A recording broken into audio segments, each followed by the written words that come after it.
தமிழ் பேசும் அனைத்து ஜோதிட நேயர்களுக்கும் அன்பான வணக்கங்க. கடகராசிக்கு இந்த பதிவுனால என்ன நன்மை இருக்கு அப்படின்னு யோசிக்கிறீங்களா? அதை தெரிஞ்சுக்கிறதுக்கு முன்னாடி முருகப்பெருமான மனதார வேண்டிக்கோங்க. நீங்களும் நான் சொல்ற மந்திரத்தை 3 முறை சொல்லிக்கிட்டே உங்களால் முடிஞ்சதுன்னா கமெண்ட் பாக்ஸில் ஒரு முறை கமெண்ட் பண்ணுங்க. ஓம் முருகா போற்றி, ஓம் முருகா போற்றி, ஓம் முருகா போற்றி. என்னை ஜெயிக்க வைத்த கந்தா கடம்பா கதிர்வேலா, நீதான் இந்த கடக ராசிக்காரர்களை வழிநடத்தி வாழ்க்கையில் செழிக்க வைக்க வேண்டும். முருகனின் காலடியை தொட்டு வணங்கி நான் இந்த பதிவை தொடங்குறேங்க. தினமும் உங்களுக்கு கிரகநிலை மாற்றத்தால் வரக்கூடிய சுப பலன்களை அறிய கட்டாயம் சப்ஸ்கிரைப் பண்ணி பெல் பட்டன் அப்புறம் ஆல்னு ஆப்ஷன் இருக்கும், அதையும் கொடுத்து ஒவ்வொரு பதிவும் உங்களைய வெற்றியடைய வைக்க வேண்டும் அப்படிங்கிற எண்ணத்துல தாங்க போடுறோம். கடகராசிக்காரங்க போர் குணம் கொண்டவங்க. உங்ககிட்ட சண்டை போட்டு ஜெயிக்கிறது ரொம்ப ரொம்ப கஷ்டங்க. நல்லது கெட்டதை முழுசா தெரிஞ்சவங்க. சந்திர பகவான ராசி அதிபதியாக கொண்டவங்க. எல்லா இடங்கள்லையும் நேர்மையையும் உண்மையை மட்டுமே நம்பக்கூடியவங்க. உங்களுக்கு சொந்தமோ பந்தமோ அது தப்புனா அது தப்பு தான், வெட்டு ஒன்று துண்டு ரெண்டுன்னு பேசக்கூடியவங்க. உங்களை ஒருத்தர் பஞ்சாயத்து கூட்டிட்டு போறார் அப்படின்னா நீங்க கூட்டிட்டு போறவர் பக்கமெல்லாம் சப்போர்ட் பண்ண மாட்டீங்க. எந்த தரப்புல நியாயம் இருக்குதோ அங்கதான் நீங்க சப்போர்ட் பண்ணுவீங்க. உண்மை நியாயத்துக்கு மட்டுமே என்னைக்குமே கை கொடுப்பீங்க. உண்மைக்கு புறம்பா எந்த ஒரு விஷயத்தையுமே செய்ய மாட்டீங்க. இதனால தான் கடகராசிக்காரங்களுக்கு நிறைய கஷ்டங்களும் துன்பங்களும் அதிகமாகவே ஏற்பட்டு இருக்கு. புதுமையான சிந்தனைகளுக்கு சொந்தக்காரங்க. பூ போல மனசு, கோபத்தை மறைச்சிட்டு சிரிப்பை மட்டும் காட்டக்கூடியவங்க. எடுத்த காரியத்தை எப்படியாவது முடிச்சிடணும் அப்படிங்கிறதுக்காக கஷ்டப்பட்டு போராடக்கூடியவங்க. தங்களுடைய கஷ்டத்தையும் கண்ணீரையும் கடுகு அளவு கூட மற்றவங்களுக்கு தெரியாம பார்த்துப்பாங்க.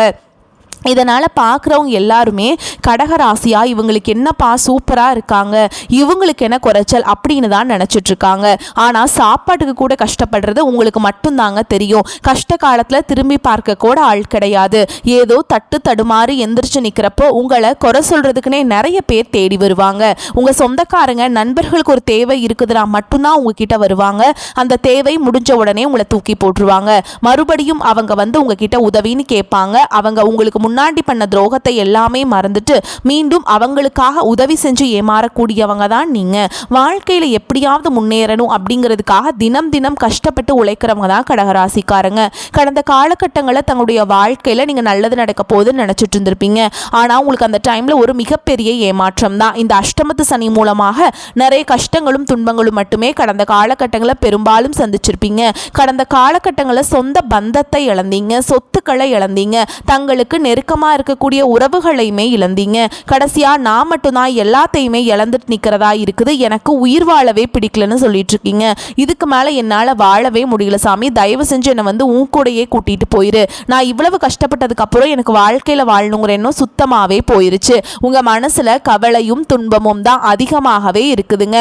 நீங்க செய்யக்கூடிய ஒவ்வொரு விஷயத்தையுமே தடுப்பதற்கும் உங்களை அவமானப்படுத்துவதற்கும் இங்க நிறைய நபர்கள் வந்து முயற்சி பண்ணிட்டு இருக்காங்க. இது எல்லாமே தெரிஞ்சுமே கூட நீங்க என்னமோ பண்ணுங்க, எனக்கு என்ன வந்துச்சு அப்படின்னு தன்னுடைய வேலையில மட்டும் என்னைக்குமே குறிக்கோளா இருக்கவங்க தான் நீங்க. ஏன் எனக்கு மட்டும் ஏன் இவ்வளவு கஷ்டம் வருது, என்னோட வாழ்க்கையில நான் யாருக்குமே கெடுதலையோ கஷ்டத்தையோ துன்பத்தையோ கொடுத்ததில்லை, எனக்கு மட்டும் ஏன் இப்படி நடக்குது அப்படின்னு தான் பெரும்பாலான நபர்கள் சொல்லிட்டு இருக்கீங்க. உங்களுக்கு பிரச்சனைங்கிறது வரும், அது கொஞ்ச நாள் இருக்கும், அதுக்கப்புறம் இந்த பிரச்சனை போயிடும். இந்த மாதிரி பிரச்சனை வரும் போகும் அப்படிங்கிற நிலைமையில் தான் நிறைய நபர்கள் வாழ்ந்துட்டுருக்கீங்க. நீங்கள் என்னதான் பிரச்சனையை தவிர்த்தாலும் ஏதாவது ஒரு சூழலில் உங்களை நோக்கி பிரச்சனையும் கஷ்டமும் வந்துக்கிட்டு தாங்க இருக்குது. ஆனால் இனி வரக்கூடிய நாட்களில் உங்களுக்கு இன்பத்தையும் மகிழ்ச்சியையும் மட்டுமே தரக்கூடிய ஒரு காலகட்டமாகவே அமைஞ்சிருக்குது. இது நாள் வரைக்கும் நடந்த கெட்ட விஷயத்தை எல்லாமே விட்டுருங்க. இனி வரக்கூடிய நாட்களில் உங்களுக்கு எப்படிப்பட்ட நன்மைகள் நடக்கப் போகுது அப்படிங்கிறத நம்ம தொடர்ந்து இந்த பதிவு பார்க்க போறோங்க. கடந்த காலகட்டங்களில் கடந்த 3 வருடங்களாகவே பார்த்தீங்கன்னா இந்த அஷ்டம சனியோட தாக்கம் அப்படிங்கிறது அதிகமாகவே இருந்திருக்கும். நிறைய கஷ்ட துன்பங்கள் இழப்புகள் மட்டுமே கடந்த காலகட்டங்களில் கடகராசிக்காரங்க சந்திச்சிருப்பீங்க. இப்ப பார்த்தீங்கன்னா இந்த கடந்த சனி பெயர்ச்சி மூலமாக உங்களுக்கு இந்த அஷ்டம சனியோட தாக்கம் அப்படிங்கிறது குறைஞ்சிருக்கு. ஆனா வந்து எங்களுக்கு குறையவே இல்லை சாமி, எங்களுக்கு இன்னுமே நாங்கள் அஷ்டம சனியில வாழ்ந்துட்டு இருக்க மாதிரி தான் இருக்குது அப்படின்னு சொல்றீங்க. அவ்வளவு கஷ்ட துன்பங்கள் உங்களுக்கு இன்னும் போகவே மாட்டேங்குது. இன்னும் இப்படியே தான் தான் கஷ்டப்பட்டுட்ருக்கோம், இந்த 2025 கஷ்டத்தோடையும் முடிஞ்சிருமா அப்படிங்கிற மாதிரிலாம் இருக்குது அப்படின்னு நிறைய நபர்கள் சொல்கிறீங்க. இனி வரக்கூடிய நாட்களில் உங்களை பொறுத்த வரைக்கும் உங்களுக்கு இந்த ஐப்பசி மாதம் முதல் பார்த்தீங்கன்னா உங்களுக்கு சனியோடைய வக்ர நிவர்த்தியும் குருவுடைய அதிசார பயிற்சியும் சூரிய பயிற்சியும் அடுத்தது பார்த்தீங்கன்னா சுக்கிர பயிற்சியும் இந்த 4 ராஜ கிரகங்களுடைய பலன்கள் ஒட்டுமொத்த பலன்கள் பார்த்தீங்கன்னா கடகராசிக்காரங்க உங்களுக்கு முழுமையாக கிடைக்க போகுது.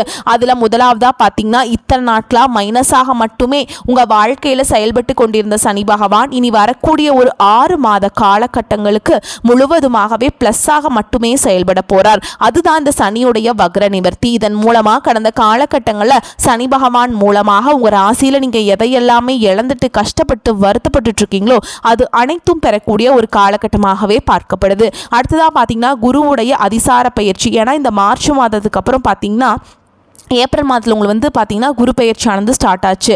ஆனால் இதனுடைய பலன்கள் பார்த்தீங்கன்னா உங்களுக்கு கிடைக்கவே இல்லை. இப்போ உங்கள் ராசிக்கு 8ஆம் இடத்துல குரு பகவான் அமர்ந்திருக்காருங்க. இதன் மூலமாக ஒட்டுமொத்த குரு பயிற்சி பலன்களும் உங்களுக்கு முழுமையாக மட்டுமே கிடைக்க போகுது. அடுத்ததாக பார்த்தீங்கன்னா உங்களுக்கு இந்த சுக்கிர பயிற்சி இதோட பலன்களும் ரிஷப ராசியிலிருந்து சுக்கிரன் மிதுன ராசிக்கு வந்திருக்காருங்க. அவர் மிதுன ராசிக்கு வந்திருந்தாலுமே கூட இந்த சுக்கிர பயிற்சியை பொறுத்த வரைக்கும் இது பொது பலன்களாகவே பார்க்கப்படுது. கண்டிப்பாக 12 ராசிகளுக்கும் நல்ல ஒரு முன்னேற்றம் அப்படிங்கிறது நிச்சயமாக இருக்க போகுது. அதில் குறிப்பாக பார்த்தீங்கன்னா உங்களுக்கு பார்த்தீங்கன்னா கூடுதல் முன்னேற்றம் அப்படிங்கிறது இதன் மூலமாக வரப்போகுது. இன்னும் 2026 பார்த்தீங்கன்னா முதல் 4 மாதங்களை பொறுத்த வரைக்கும் நல்ல ஒரு முன்னேற்றத்தை தரக்கூடிய ஒரு மாதங்களாகவே உங்களுக்கு முதல் 4 மாதங்கள் அப்படிங்கிறது நல்ல ஒரு ராஜயோகத்தை கொண்டுள்ள ஒரு நாட்களாகவே உங்களுக்கு பார்க்கப்படுது. கடந்த காலகட்டங்களில் நல்ல ஒரு வேலைங்கிறது கிடைச்சிருக்காது. ஏதோ ஒரு கிடைக்கிற வேலைக்கு ஒரு 10,000 சம்பளத்துக்கோ 15,000 சம்பளத்துக்கோ பிடிக்காத ஒரு வேலையை குடும்ப கஷ்டத்துக்காக வேற வழியே இல்லாமல் செஞ்சுட்டு இருந்திருப்பாங்க. ஆனால் நீங்கள் படித்த படிப்பெல்லாம் பார்த்தீங்கன்னா 2-3 டிகிரி எல்லாம் படிச்சிருப்பீங்க. MBA MCA BCom MComலாம் படித்து முடிச்சிருப்பீங்க. இதெல்லாம் முடிச்சு என்ன சாமி பண்ணுறது, நான் வாங்குறதே 10,000 வாங்குறேன் 12,000 வாங்குறேன், நிறைய நபர்கள் இப்படி தான் சொல்லிட்டுருக்கீங்க. ஆனால் இனி வரக்கூடிய நாட்களில் நீங்கள் படித்த படிப்புக்கு ஏற்ற மாதிரியும் உங்களுக்கு பிடிச்ச மாதிரியும் நீங்கள் ஒரு அரசாங்க வேலைக்கு ட்ரை பண்ணாலும் சரி, ஒரு IT ஜாபோ ப்ரைவேட் ஜாபோ பேங்க் ஜாபோ நீங்கள் எங்கே வேலைக்கு ட்ரை பண்ணாலும் அந்த ஜாப் அப்படிங்கிறது உங்களுக்கு நிச்சயமாக கிடைக்க போகுதுங்க. கோர்ட்டு கேஸுன்னு ரொம்ப நாட்டில் அலைஞ்சிட்ருக்க நபர்களுக்கு விரைவில் உங்களுக்கு சாதகமாகவே தீர்ப்பு வரும். சொத்து பிரச்சனையும் உங்களுக்கு சாதகமாகவே முடியும். சனி பகவானுடைய பார்வை உங்களுக்கு நேரடியாகவே இருக்குது. இதன் மூலம் வருமானம் அப்படிங்கிறது பல வழிகளில் வரும். தொழிலில் லாபம் சற்று அதிகமாகவே கிடைக்கும். அரசியல்வாதிகளை பொறுத்த வரைக்கும் புதிய பொறுப்புகள் புதிய பதவிகள் எல்லாமே தானாகவே உங்களை சேரும். ராகு கேதுவால உங்களுடைய செல்வாக்கு உயரும், உடல் ஆரோக்கியம் மேம்படும், சங்கடங்கள் நீங்கும். மறைமுகமாக உங்க தொழில் வாழ்க்கையிலும் சரி இல்லற வாழ்க்கையிலும் சரி நிறைய நபர்கள் தொல்லை கொடுத்திருப்பாங்க. இனி அவங்களுடைய தொந்தரவுங்கிறது முழுவதுமாகவே இருக்காதுங்க.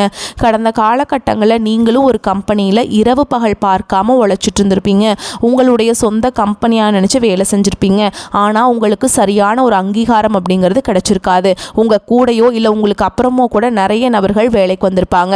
அவங்களுக்கு சரியான ஒரு அங்கீகாரம் எல்லாம் கிடச்சி நல்ல ஒரு ஹையரான போஸ்டிங்கில் இருப்பாங்க. ஆனால் நீங்கள் எப்படி வேலைக்கு போய் சேர்ந்தீங்களோ அதே மாதிரி தான் இன்னைக்கு வரைக்குமே இருந்திருப்பீங்க. ஆனால் இனி வரக்கூடிய நாட்களில் உங்களுக்கு சம்பள உயர்வு பதவி உயர்வு உங்களுக்கு மேல் இருக்கக்கூடிய அதிகாரிகளுடைய ஆதரவு முதற்கொண்டு உங்களுக்கு கிடைக்க போகுதுங்க.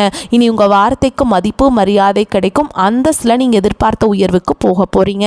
இனி தொழிலில் இருந்த தடைகள் விலகுவது மட்டும் இல்லாமல் சிலர் புதிதாக தொழில் தொடங்குவீங்க. உற்பத்தியில் இருந்த தடைகள் நீங்கி தொழிலை விரிவு செய்வீங்க. வரக்கூடிய நாட்களில் விற்பனை அதிகமாகும். ஏற்றுமதி இறக்குமதி தொழிலில் நல்ல லாபம் கிடைக்கும். நீங்கள் செய்யக்கூடியது சின்ன தொழிலோ பெரிய தொழிலோ நல்ல ஒரு வளர்ச்சி அப்படிங்கிறது நிச்சயமாக உங்களுக்கு ஏற்படும். வரக்கூடிய நாட்களில் தெய்வ சிந்தனை அதிகமாகும். பெரியோர்களுடைய உதவிகள் கிடைக்கும். உறவுகளில் இருந்த சண்டை சச்சரவு முழுவதுமாகவே விலகும். புதிய நண்பர்கள் உங்களுக்கு உதவி செய்வாங்க. தொழிலில் ஏற்பட்ட நெருக்கடிகள் நீங்கும். முடங்கி கிடந்த நிறுவனங்கள் மீண்டும் இயங்கும். வியாபாரத்தில் எதிர்பார்த்த லாபம் கிடைக்கும். புதிய தொழில் தொடங்கக்கூடிய முயற்சிகள் கண்டிப்பாக உங்களுக்கு வெற்றியை தரும். கடந்த காலகட்டங்களில் திருமண நிலை அப்படிங்கிறது கடகராசிக்காரங்களுக்கு நிறைய பிரச்சனையும் சிக்கலையுமே பெரும்பாலும் சந்திச்சிருப்பீங்க. இதில் குறிப்பாக பார்த்தீங்கன்னா பெண்களுக்கு ஏதாவது ஒரு வகையில் எளிமையாக திருமணம் அப்படிங்கிறது அடைஞ்சிருது. ஆனால் ஆண்கள் தான் ரொம்ப ரொம்ப பாவம். ஏன்டா கடக ராசியில் பிறந்தோம், வேற ஏதாவது ராசியில் பிறந்திருந்தா கூட இந்நேரம் கல்யாணமாவது ஆயிருக்குமே ராகு ஏதோ ஜாதகத்தில் இருக்குதுங்கிறாங்க, செவ்வாய் ஜாதகம்னு சொல்கிறாங்க, சுத்த ஜாதகம்னு சொல்கிறாங்க, பொண்ணே அமைய மாட்டேங்குது சாமி அப்படின்னு தான் நிறைய ஆண்கள் வந்து கவலைப்பட்டுட்ருக்கீங்க. கண்டிப்பாக வரக்கூடிய நாட்களில் நீங்கள் எதிர்பார்த்த மாதிரியே நல்ல ஒரு வரன் அப்படிங்கிறது விரைவில் உங்களுக்கு அமையப்போகுதுங்க. வாழ்க்கை துணையை இழந்த கடகராசி ஆண்களோ பெண்களோ அடுத்து வந்து இரண்டாவது திருமணம், அதாவது மறுமணம் பண்ணலாமா வேண்டாமா அப்படிங்கிற ஒரு மிகப்பெரிய குழப்பத்தில் இருப்பீங்க. அப்படி இரண்டாவது திருமணம் பண்ணும்போது சொந்தக்காரங்க தப்பாக பேசிடுவாங்களா, ஊர்க்காரங்க தப்பாக நினச்சிருவாங்களா, அவங்க என்ன நினைப்பாங்க, இவங்க என்ன நினைப்பாங்க அப்படின்ட்டு நிறைய நபர்கள் வந்து இரண்டாவது திருமணத்தை பற்றி யோசிக்காமல் இருக்கீங்க. இப்போ இருக்கக்கூடிய பொருளாதார சூழலும் இப்போ இருக்கக்கூடிய காலகட்டத்தையும் வச்சு பார்க்கும்போது ஒரு சிங்கிள் பேரண்டால் இந்த சொசைட்டியில் சர்வே பண்ணுறது ரொம்ப ரொம்ப கஷ்டங்க. நீங்கள் எதிர்பார்த்த மாதிரியே நல்ல ஒரு மறுவாழ்க்கை அப்படிங்கிறது விரைவில் உங்களுக்கு அமையும். குழந்தை பாக்கியத்துக்காக எங்கே கடகராசி நேயர்கள் பார்த்தீங்கன்னா, எங்களுக்கு மேரேஜ் ஆகி 3 வருஷம் ஆகுது சாமி, 5 வருஷம் ஆகுது, 8 வருஷம் ஆகுது, நாங்களும் போகாத ஹாஸ்பிட்டல் இல்லை, பார்க்காத ட்ரீட்மெண்ட் இல்லை, வாரத்தில் 3 நாள் முருகன் கோவிலுக்கு போய் வழிபாடு செஞ்சுட்டு வந்துட்டுருக்கோம், ஆனால் எங்களுக்கு குழந்தை பாக்கியமே இல்லை சாமி அப்படின்னு தான் நிறைய நபர்கள் சொல்லிட்டு இருக்கீங்க. கண்டிப்பாக வரக்கூடிய ஒரு 6 மாதங்களுக்குள்ளே நிச்சயமாக உங்களுக்கு குழந்தை பாக்கியம் அப்படிங்கிறது விரைவில் உண்டாகும். பிரிந்திருக்கக்கூடிய கணவன் மனைவி எல்லாமே பார்த்தீங்கன்னா, நீங்கள் டிவோர்ஸ்க்காக அப்ளை பண்ணி பிரிஞ்சு வாழ்ந்துட்டுருப்பீங்க, அப்படியெல்லாம் சண்டை போட்டு கூட தனியாக வாழ்ந்துட்டுருப்பீங்க. நீங்கள் மீண்டும் ஒரு முறை நேரில் சந்தித்து பேசக்கூடிய வாய்ப்பு கிடைக்கும் பட்சத்தில் மீண்டும் இருவரும் ஒன்றாக இணைந்து வாழ்வீங்க. கடந்த காலகட்டங்களில் காதல் அதிகமான தோல்விகளை மட்டுமே சந்திச்ச ராசின்னு பார்த்தீங்கன்னா அது முழுக்க முழுக்க கடகராசிக்காரங்க தான். நல்லா லவ் பண்ணிட்டு இருந்திருப்பாங்க, திடீர்னு ஒரு சண்டை சச்சரவு ஈகோ பிரச்சனை மூலமாக அந்த லவ் வந்து பிரேக்கப் ஆகிருக்கும். இல்லை வீட்டில் போய் சொல்லும்போது பெற்றோர்கள் வந்து உங்களுடைய காதலுக்கு தடையாக இருந்திருப்பாங்க. ஆனால் இனி வரக்கூடிய நாட்களில் உங்களுடைய காதலை நீங்கள் வெளிப்படுத்தும் போது அந்த காதல் கண்டிப்பாக கைகூடும். வீட்டில் போய் சொல்லும்போது பெற்றோர்களே உங்களுக்கு முன்னாடி நின்று திருமணம் செய்து வைக்கக்கூடிய வாய்ப்புகள் அதிகமாகவே உள்ளது. இனி வரக்கூடிய நாட்களில் கடினமான காரியத்தையுமே சுலபமாக செஞ்சு முடிச்சிருவீங்க. உங்கள் எளிமையான பேச்சு திறமையால் நீங்கள் அனைவரையுமே கவர்ந்தெழுப்பீங்க. சமூகத்தில் உங்கள் பெயருக்கும் புகழுக்கும் படிப்படியாக முன்னேற்றம் வரப்போகுது. சிலருக்கு படிப்பதற்காகவும் வேலை விஷயமாகவும் தொழில் விஷயமாகவும் வெளியூர் வெளிநாடு போகக்கூடிய வாய்ப்புகள் எல்லாமே கிடைக்கப் போகுது. கடகராசியை பொறுத்த வரைக்கும் நீங்கள் ஆண்களோ பெண்களோ அரசு வேலையோ தனியார் வேலையோ கூலி வேலையோ நீங்கள் எதிர்பாராத வருமானம் அப்படிங்கிறது உங்களுக்கு இரட்டிப்பு மடங்காக கிடைக்க போகுது. சேமிப்பு அப்படிங்கிறது பல மடங்காக உயரப்போகுது. இதன் மூலமாக கடந்த காலகட்டங்களில் ஏற்பட்ட கடன் பிரச்சனை அனைத்தும் வரக்கூடிய நாட்களில் உங்களுக்கு முழுவதுமாக நிவர்த்தியாக போகுது. நீங்கள் போய் கடகராசிக்காரங்களை பார்த்து கேட்டிங்க அப்படின்னா எனக்கு 3 லட்சம் இருக்குதுங்க, 5 லட்சம் இருக்குதுங்க, 10 லட்சம் இருக்குதுங்கன்னு சொல்லுவாங்க. கடன் இல்லாத நபர்களை நீங்கள் பார்க்கவே முடியாது. இனி வரக்கூடிய நாட்களில் ஒரு பைசா கடன் இல்லாமல் அனைத்து விதமான கடன்களையுமே கட்டி முடிக்க போகிறீங்க. இனி உங்களுடைய வளர்ச்சி அப்படிங்கிறது யாருமே எதிர்பார்க்காத அளவுக்கு ஒரு மிகப்பெரிய ஒரு அசுர வளர்ச்சியாக இருக்க போகுது. உங்களுடைய நண்பர்கள், உங்களுடைய சொந்தக்காரங்க, உறவினர்கள், குடும்ப உறவுகள் மூலமாக உங்களுக்கு நிறைய ஆபத்துகளும் பிரச்சனைகளும் வரக்கூடிய வாய்ப்புகள் அதிகமாகவே உள்ளது. தவறான உறவு என்று தெரிய வரும் பட்சத்தில் உடனடியாக அந்த ஒரு உறவை விட்டு நிச்சயமாக நீங்கள் கொஞ்ச நாட்கள் மட்டும் விலகி இருப்பது ரொம்ப ரொம்ப நல்லதுங்க. உங்களுக்கு எதிர்பார்த்ததை விடவும் வருமானம் கூடுதலாகவே இருக்குங்க. கணவன் மனைவிக்கிடையே அந்யோன்யம் அதிகரிக்கும். உங்கள் முயற்சிகளுக்கு வாழ்க்கை துணை பக்கபலமாக இருப்பாங்க.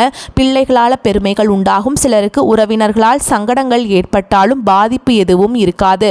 சிலருக்கு குலதெய்வ பிரார்த்தனையை நிறைவேற்றும் வாய்ப்பு ஏற்படும். பிள்ளைகள் மூலம் புதிய ஆடை ஆபரணங்களின் சேர்க்கைக்கு வாய்ப்புண்டு. அலுவலகத்தில் பதவி உயர்வு, ஊதிய உயர்வு கிடைப்பதற்கான வாய்ப்புள்ளது. சக ஊழியர்கள் அனுசரணையாக இருப்பாங்க. சிலருக்கு பணியிடத்தில் மாற்றம் ஏற்படக்கூடும். அதிகாரிகளுடன் பேசும்போது பொறுமை அவசியம். வியாபாரத்தில் எதிர்பார்த்ததை விட லாபம் அதிகமாக இருக்கும் என்றாலும் அதற்காக மிகவும் உழைக்க வேண்டி இருக்கும். வங்கி கடனுதவி கிடைக்கும். பணியாளர்களால் தேவையற்ற செலவுகள் ஏற்படக்கூடும். குடும்பத்தை நிர்வகிக்கும் பெண்களுக்கு மனதுக்கு நிம்மதி உண்டாகும். வேலைக்கு செல்லும் பெண்களுக்கு அலுவலகத்தில் பணிச்சுமை அதிகரிக்கும். ஆனால் எதிர்பார்த்த சலுகைகள் கிடைக்கும். விரும்பிய புதிய மாற்றங்கள் உருவாகும் காலகட்டம். ஜென்ம குருவின் ஆதிக்கம் உங்களுக்கு வந்து நடக்குதுங்க. குரு பகவான் அதிசாரமாக ராசிக்குள்ள நுழைஞ்சு உச்சமடைஞ்சிருக்காருங்க. சுமார் 48 நாட்கள் புதிய மாற்றங்களை அவர் உருவாக்கி கொடுப்பாருங்க. புதியதாக சுய தொழில் தூங்குவதை விட உத்தியோகமே சிறப்புங்க. முதலீட்டாளர்கள் புதிய தொழில் ஒப்பந்தங்களில் கவனமாக செயல்பட வேண்டும். தொழில் கூட்டாளிகளிடம் நிதானத்தை கடைபிடிக்க வேண்டும். புதிய தொழில் கூட்டாளிகள், வாடிக்கையாளர்கள் என புது புது மாற்றங்கள் நிகழும். தடைபட்ட வீடு கட்டும் பணி தொடரும். கணவன் மனைவி ஒற்றுமை, திருமணம், சுபகாரியங்கள் நடப்பது போன்ற நற்பலன்கள் நடக்கும். குடும்பத்தினரின் ஒத்துழைப்பும் உடல் ஆரோக்கியமும் சிறக்குங்க. இந்த காலகட்டம் சிலருக்கு தாயார் மூலம் கணிசமான தொகை கிடைக்கும். கடன் வாங்குவதையும் கடன் கொடுப்பதையும் தவிர்க்க வேண்டும். திங்கட்கிழமையில் சிவபெருமானுடைய வழிபாடு உங்களுக்கு உயர்வான நிலையை அடைய உதவி செய்யுங்க. கடகராசிக்காரங்களுக்கு சில இடங்களில் வேலை சவாலாக இருக்கும், சில இடங்களில் போராட்டம் கலந்ததாக இருக்கும். உத்தியோக ரீதியாக பதவி உயர்வு வரலாம், ஆனால் எதிர்பார்த்த ஒரு காரியம் வெற்றிகரமாக நடக்கும். வியாபாரத்தில் விற்பனை அதிகமாகும், லாபமும் சிறப்பாக இருக்கும். தொழிலை விரிவுபடுத்த சூப்பரான நேரம்ங்க. குடும்பத்திலிருந்து வந்த சங்கடங்கள் மறையும், பிள்ளைகளால் பெருமைகள் உண்டாகும். அதே மாதிரிங்க எந்த ஒரு விஷயத்தையுமே அதுக்கு இது சாதகமாக நமக்கு பாதகமாக அப்படிங்கிறத முன்கூட்டியே நீங்கள் யோசிச்சுட்டு அப்புறம் அந்த இதில் நீங்கள் இறங்கணுங்க. ஓகேங்களா? வீண் செலவுகள் குறையும், எந்த ஒரு வேலையும் செய்து முடிப்பதில் இருந்த தடை தாமதம் நீங்கும். வீண் விவகாரங்களில் தலையிடுவதையும் மற்றவர்களுக்கு வாதாடுவதையும் தவிர்ப்பது நல்லதுங்க. வருமானம் கூடும், மன திருப்தி உண்டாகும். தொழில் வியாபாரத்தில் ஈடுபட்டு இருப்பவர்களுக்கு புதிய ஆர்டர்கள் பெறுவதில் இருந்த தாமதம் நீங்கும். வரவு இருந்த போதிலும் வியாபாரம் தொடர்பாக திடீர் முதலீடு செலவு உண்டாகலாம். உத்தியோகத்தில் இருப்பவர்கள் மிகவும் கவனமுடன் இருப்பது நல்லதுங்க. மேலிடத்துடன் கனிவை அனுசரிப்பது நல்லது. உறவினர்கள் நண்பர்கள் உதவியாக இருப்பாங்க. குடும்பத்தில் இருப்பவர்களை அனுசரித்து செல்வது ரொம்ப நல்லதுங்க. வாழ்க்கை துணையின் உடல் நலத்தில் கவனம் தேவை. பிள்ளைகளுக்காக அலைய வேண்டிய காலகட்டம், மகிழ்ச்சி உண்டாகும். பெண்களுக்கு பிரச்சனைகள் நிறையா வரும், ஆனால் நீங்கள் அதை எல்லாத்தையுமே சமாளிச்சிருவீங்க. தேவையற்ற செலவுகள் ஏற்படலாம், எதிலும் கவனமாக இருப்பது நல்லதுங்க. நல்ல பலன் தரும். வீண் கவலை ஏற்பட்டு நீங்கும், பண வரத்து திருப்தியை தரும். புத்தி சாதுரியத்தால் எல்லாவற்றையும் சமாளித்து வெற்றி காண்பீங்க. அரசியல் துறையில் இருக்கவங்களுக்கு மேலிடம் நீங்கள் சொல்வதை கேட்டு நடக்கவில்லையே என்ற எண்ணம் ஏற்பட்டு நீங்கும். வழக்குகளில் சாதகமான நிலை காணப்படும். நீங்கள் மற்றவர்களுக்கு உதவிக்கரம் நீட்டுவதில் தயங்க மாட்டீங்க. பேச்சு திறமை அதிகரிக்கும். மாணவர்களுக்கு ஆசிரியர்களின் உதவியுடன் பாடங்களில் சந்தேகம் நீங்கி தெளிவாக படிப்பது நல்லது. மனதில் உற்சாகம் உண்டாகும். தொழில் வியாபாரம் தொடர்பான காரியங்களில் எதிர்பாராத தடை ஏற்பட்டு நீங்கும். பண வரத்து அதிகரிக்கும். எதிர்பார்த்த பண உதவி சேரும். வரக்கூடிய வாய்ப்புகளை மட்டும் கெட்டியாக பிடிச்சுக்கோங்க. வாய்ப்புகளை தவற விட்டுறாதீங்க. இந்த பலன்கள் உங்களுக்கு முழுமையாக கிடைக்கணும் அப்படின்னா நீங்கள் டெய்லியும் முருகப்பெருமான வழிபாடு செய்யணுங்க. தவறாமல் வழிபாடு செஞ்சிட்டிங்க அப்படின்னா இந்த பலன்கள் எல்லாமே உங்களுக்கு நிச்சயமாக கிடைக்கும். வரக்கூடிய வாய்ப்புகளை மட்டும் கெட்டியாக பிடிச்சுக்கோங்க. வாழ்த்துக்கள். நன்றி, வணக்கம். வாழ்க வளமோடு நலமோடு.